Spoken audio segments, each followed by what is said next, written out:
Welcome to my channel. Try to hear the latest story. My partner shared a post saying she's accepting applications, available for the summer, even though we were still a couple. I replied, request rejected. After that, I updated my profile to single and mentioned her mother in the tag. The post disappeared in just a few moments. The message that shattered my world showed up on a Wednesday evening. I was in a hotel suite in Chicago, finishing a 3-day seminar for my tech firm. It was the final presentation, a dreadfully dull lecture on data protection, and I was like everyone else in the audience, aimlessly browsing social feeds. That's when I spotted it. It was an image of my partner, Maya, at a rooftop lounge back in our city. She had on a fresh outfit I'd never seen, clutching a drink, and giggling toward the lens with a bunch of her pals. We'd been a pair for 3 years, sharing a home I owned for the past 2. I cared for her, or at least the version of her I believed in. The image was gorgeous. The words beneath it, though, were a devastating blow straight to my existence. They said, "The evenings are stretching out and my criteria list is too. Accepting requests. Available for the summer. #HotGirlSummer." I scanned it once, then again. I enlarged the photo, searching for any hint, any indication it was a prank. Some private nod I missed. But nothing stood out. It was simply a brazen open statement that the woman in my serious, enduring partnership was broadcasting her openness to everyone, while I was hundreds of miles away on a business journey. Something odd occurred.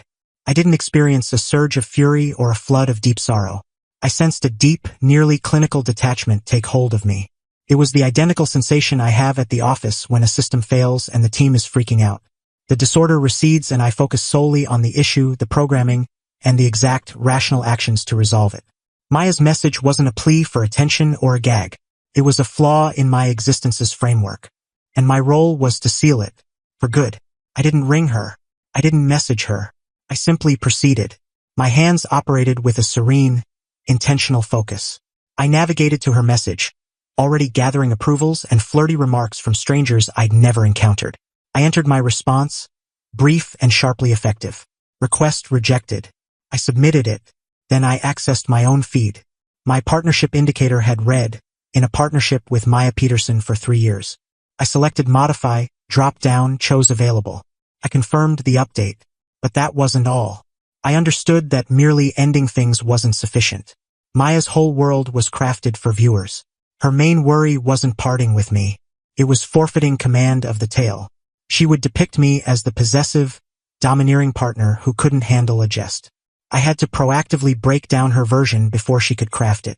I located a snapshot on my device from the opening day of my seminar. One of me and my coworkers at a fancy meal.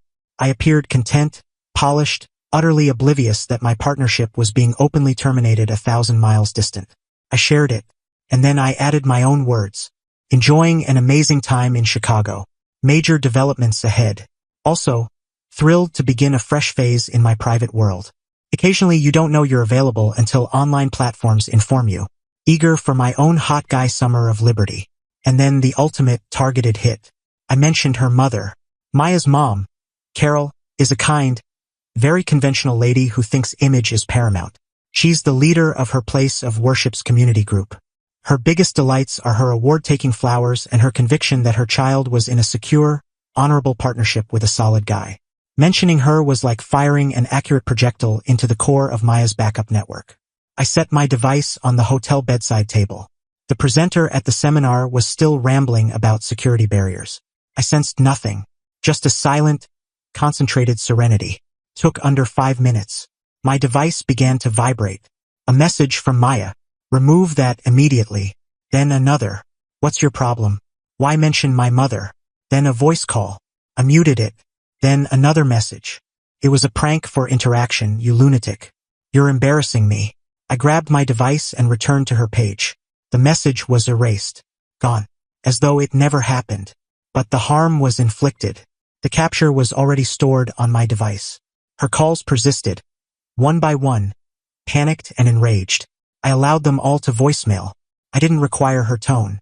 Her deeds had been clear enough. She had desired to be available for the summer. I had just handled her request and granted it. Right away. She simply wouldn't appreciate the fine print. Update 1. It's been 7 days since what my buddies now dubbed the request. The aftermath has been precisely as turbulent and gratifying as I'd expected. Thanks everyone for the encouragement and the amusing remarks. I returned from Chicago the following day. I didn't message or ring Maya. I just powered off my device. I figured she'd be at the residence, ready for a confrontation. I needed to dictate the setting. So prior to heading home, I did 2 errands. First, I visited a lock expert and got a complete new set of advanced security keys in my vehicle's trunk. Second, I stopped at my attorney's workplace. I wanted to ensure each following step was legally unbreakable. Since my name alone is on the title and the loan, he verified that as an unmarried companion, she was a renter at will. My open online message and her later claim that she was kidding about being available was plenty to end that rental. I eventually arrived at the residence around 6 p.m. Maya's vehicle was in the drive. As I approached the entrance, she flung it wide. Her expression was smeared with runny cosmetics and sheer fury. "Where were you?" she shouted. "I've been ringing you for a full day.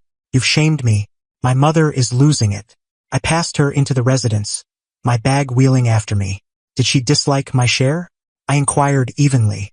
"You're a cruel, spiteful kid," she bellowed, chasing me. It was a gag. All the ladies were posting it. It was about woman's strength. "You warped it and made me appear stupid." I halted in the family room and faced her. "No, Maya," I stated, my tone quiet and firm. "You made yourself appear stupid. You openly dishonored me and our partnership for some approvals. You declared to everyone that you were open. The sole thing I did was trust you." "I'm not open," she sobbed, the waterworks beginning anew. "I care for you. It was just a dumb line." "You're discarding 3 years over a line?" "I'm not discarding it." "You did," I replied. "You just lacked the courage to say it directly. So you said it where it counts most to you. On the web. Well, congrats. Your message spread in a way. You're available now. Your belongings are in the spare room. I need you gone by weekend's end." The astonishment on her face was intense. She really believed this was a spat we'd argue. And then I'd say sorry for overdoing it and normalcy would return. She had no grasp of lasting outcomes. "You can't evict me," she faltered. "I reside here. I have entitlements." "No, you don't," I said. "You have items and you have until Sunday at 5 p.m. to relocate them. After that, I'm swapping the keys." The dispute worsened from there. She yelled. She wept. She negotiated. She vowed she'd never repeat it. But throughout, she never offered a true, sincere regret. She regretted being exposed. She regretted my shaming of her. But she wasn't regretful for the act itself. The highlight was the continuing mess with her mother. Carol had evidently phoned Maya, gave her a severe talking to, and then insisted on viewing the initial message. Somebody had forwarded it to her. The open disrespect, and the fact that I, the reliable, honorable partner, had exposed it, had totally destroyed Carol's view of her ideal child. For the first time, it appeared, Maya couldn't twist the tale to victimize herself. She used the next 2 days boxing up, switching between moody quiet and explosions of angry shouting. I just remained in my workspace with the door shut, handling tasks.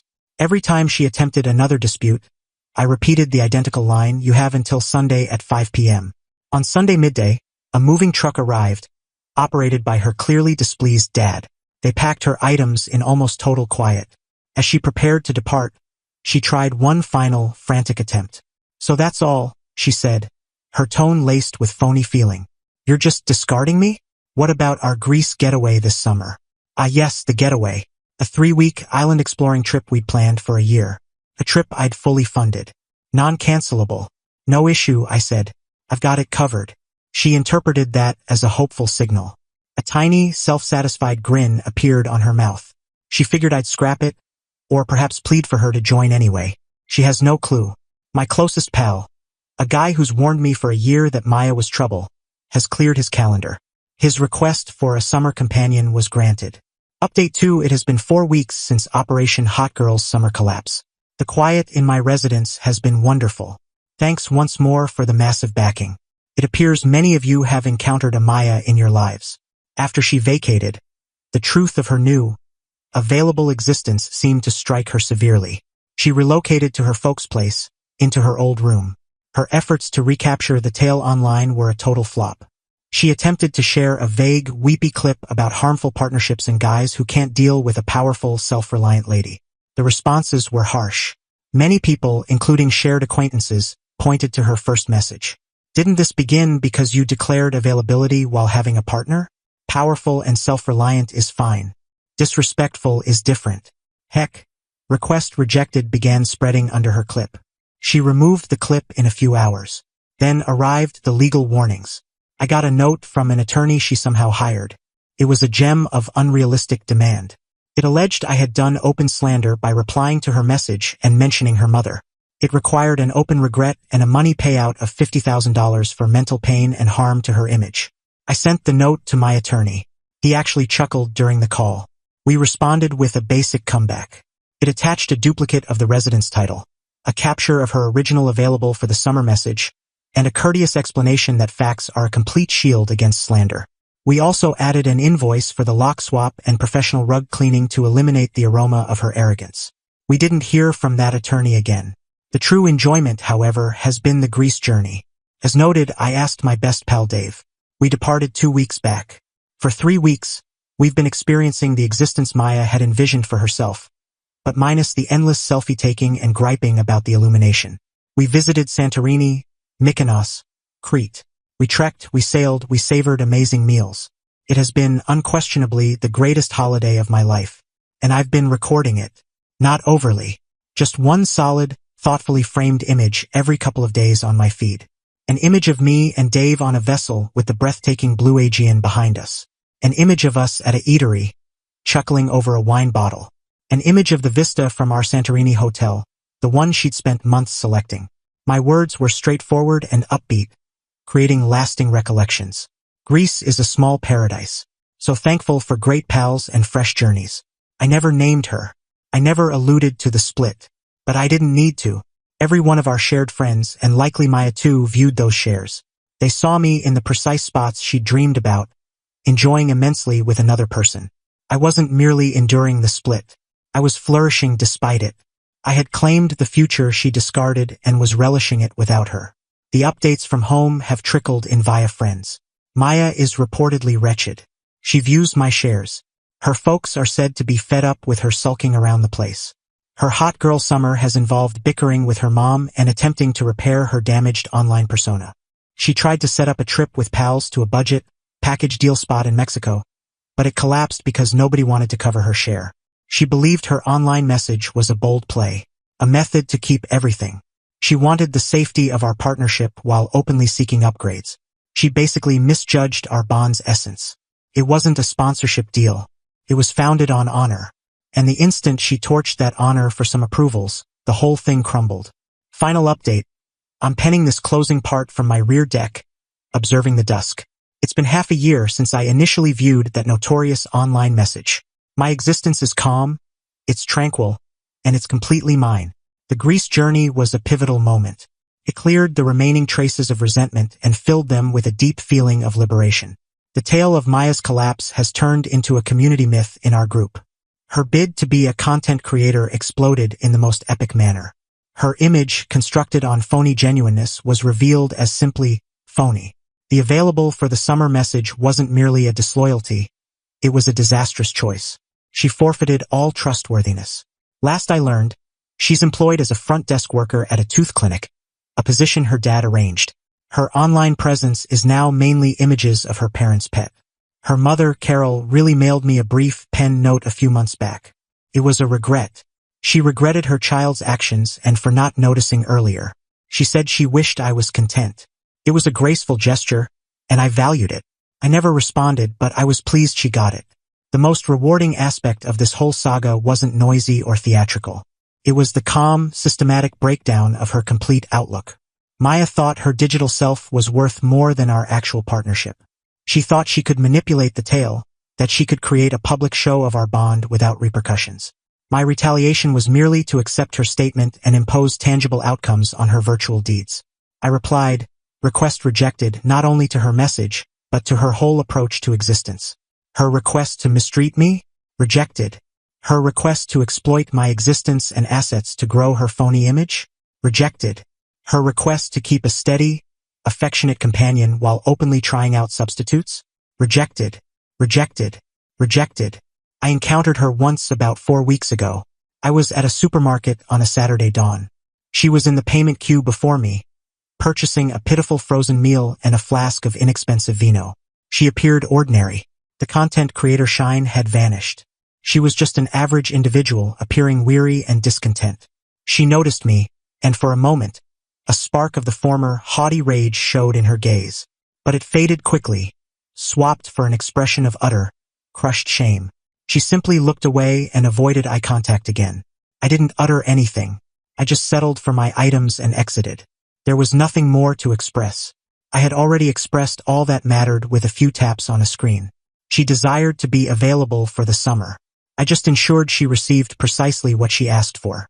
And judging by appearances, her summer never concluded. And mine is only beginning.